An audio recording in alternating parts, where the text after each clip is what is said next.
Hello Salik, how are you? Doing good, thank you. Okay, thank you so much for joining us for the session of sales and marketing.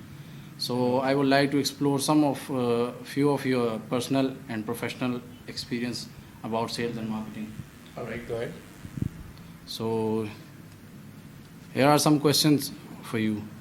All right. Okay, Salik. So the first question is, how do you ensure that your marketing practices are transparent and honest? All right. As per the transparency and honesty is concerned, like uh, marketing and selling is not like we have something and we just have to hand it over to someone.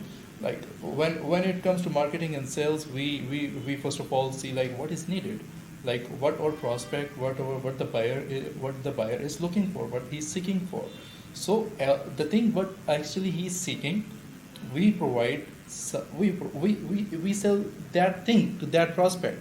So this is honesty. There is like we like if we are selling obviously like heroin or cocaine something like that. So obviously that is not a good thing. Like if you apply the marketing and sales on that on such products, that's not honest. That's not ethically even. But if you are applying to the legal and like ethical products, that's honest. All right, then come to the next question. How do you handle negative feedback or reviews online? Uh, Good question. I won't tell you I simply delete those reviews. Just kidding. Like obviously, like if we get some negative feedback, obviously if we launch a product on the very first time, obviously that we cannot we cannot think like that product is perfect. Like that will perfectly meet the requirements and needs the pains of our prospect. Yes. So like we always keep provision of such negative feedback. Like we I like as for my experience, I won't say such feedback like negative feedback. I would say that improvement, like the feedback, feedback for the improvement. We consider that feedback, we improve the product, and the same prospect gives us a positive feedback. This is how we handle such All right, feedbacks. it will be really helpful for our audience. Now, come to the third question. Do you have any policies in place for handling customer data and protecting their privacy? The policies are the reflections of our controls, right, that we make to protect the customer and the prospects' data. And like what we do is uh, we have protected CRMs and ERPs where we manage the client data, and all those data are well protected. No one can hack those. So what we mention in the policies, like we simply mention like what are the controls, what are the security systems we have installed to protect our CRMs, the customer prospects data. So this is our policy. All right, then. The next question is, how do you ensure that the products or services you are promoting are accurately represented to customers? Good question. Like to be a successful seller, to be a successful marketer, we need to sell the product, right? If we are unable to sell the product, we are not successful marketer. We are not a marketer if we are unable to sell that. In order to sell that, we need to present that in the right way. The thing is, we need to the wrapper that matters. The book Yes. is not bought by reading that. That is bought by its that is judged by its cover, right? So, in my opinion, as per my professional experience, the what the product is that matters only 10%, and how we present that matters 80 to 90%. So we need to highlight all the features, all the pains, all the problems that a product may be able to resolve, right? Like all the feature set. So we need Okay, to so you present think that your presentation matters? presentation matters. That's all. Like well we present, well we will be able to do the sales and marketing. All right, then that's good. We need to channel in the right way. If we are able to channel the product to the right prospect, we are done. All right, then that's good. Okay, have you ever faced a situation where you had to balance the needs of the business with the needs or concern of the customers? How did you handle it? Every moment, because the need of business is more money, and the need of prospect is getting the product in the cheapest rate. right? Okay. So like every time we have to handle that, and we have to get on an equilibrium position, right?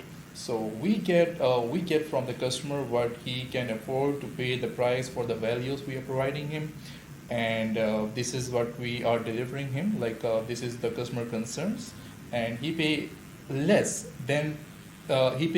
amount than the values he is receiving, and the values that we are providing that matter a lot for the prospect, but those values don't matter for us to produce because we are expert.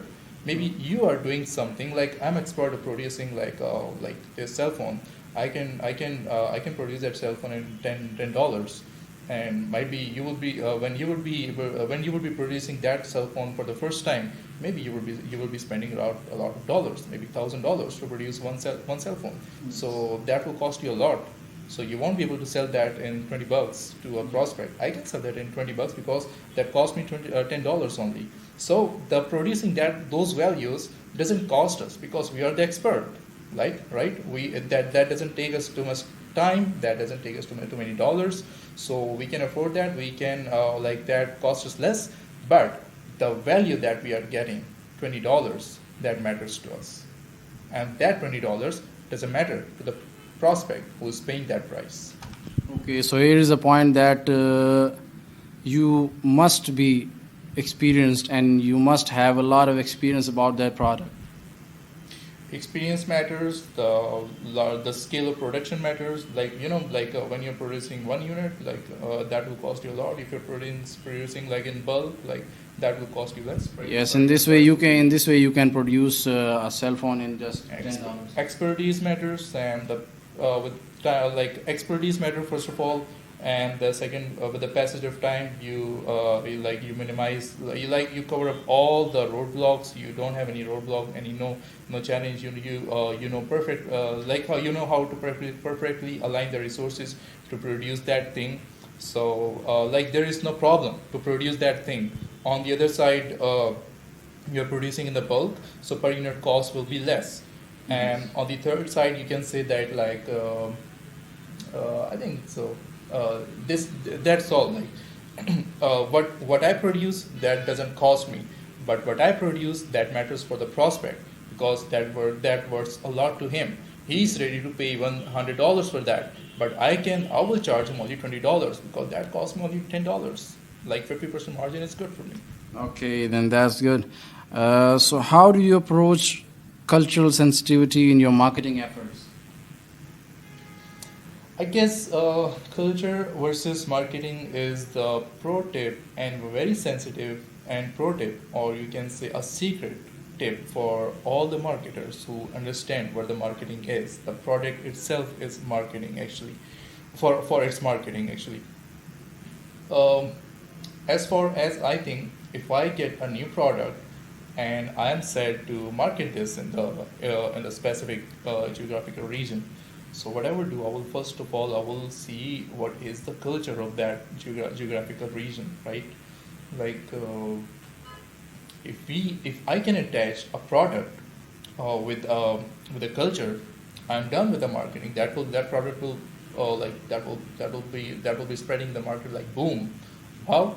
Have you ever seen the Pum Pum Baja in the 14? Yes, on 14 August. That's a perfect example of culture versus marketing. You cannot sell that. If you are selling that equipment 360 days a year, you won't be able to make that much business if you sell that product on one day, 14th August. What you will do? How you gonna market that? You won't say this is the equipment. You will not highlight the values, the features. What you will do? Here is a Baja. Here is 14 August. Oh. Okay, so you want to celebrate your event with this equipment. So you are attaching your product with a culture, with a tradition. So this is a perfect combination. in this way you can get a lot of revenue. You can generate. Not only me. This is the pro tip or hidden or very sensitive tip for every marketer who want to earn more, who want to sell more. You can call it even seasonal production. Seasonal product is something else. I'll just give you an example of a religious event. but culture is not limited to season, right? Like there are a lot of things like based on cultures which are evergreen. Like you may have different examples, maybe like if you are in US, you cannot wear like commercial work, right? You will be wearing the dress pant and shirt, right? For interview, for like when you're daily routine, like pajamas, those will be your casual dresses, right? So in US, you cannot advertise the brands producing the products of like this kurta shalwar, right? So this is the culture. This is evergreen. Like in 360 days, not even on one day, you can sell commercial water over there, because this is not that has no match with the culture, no match with the season. This is how culture works. Okay, okay, then come to the last question. Do you have any personal guidelines or values that you follow when it comes to your work as an online seller or marketer? Personal, I would say no, big no, because when it comes to marketing or sales, it's always based on the audience feedback, audience experience, audience like observation based on the habits and the actions and the attitude and the response and the behavior of your audience. Nothing yet personal. If I start believing all my personal thoughts, my like personal values, like if I think, let's say, if I go to Canada, right, and I live like I'm native, I'm a Pakistani, right? If I go to Canada and I think like I just start a business for some product, I need to set up to live my livelihood, right? So I need to do. I think like I should start a business, and I think a product, and as per my personal understanding, that product works because that is my personal understanding, and I truly believe that work. I launched that product in the market, in the Canadian market, right? Okay, so you must keep in mind that what other people think or what they believe. What other people think and what other people believe. Your observation matters. Your strong observation, that matters only. That's why I said no. Like what I think about a product, that doesn't matter. What the audience think about the product, I need to channel them in the right way. That matters. Okay, then thank you so much, Salik, for coming here.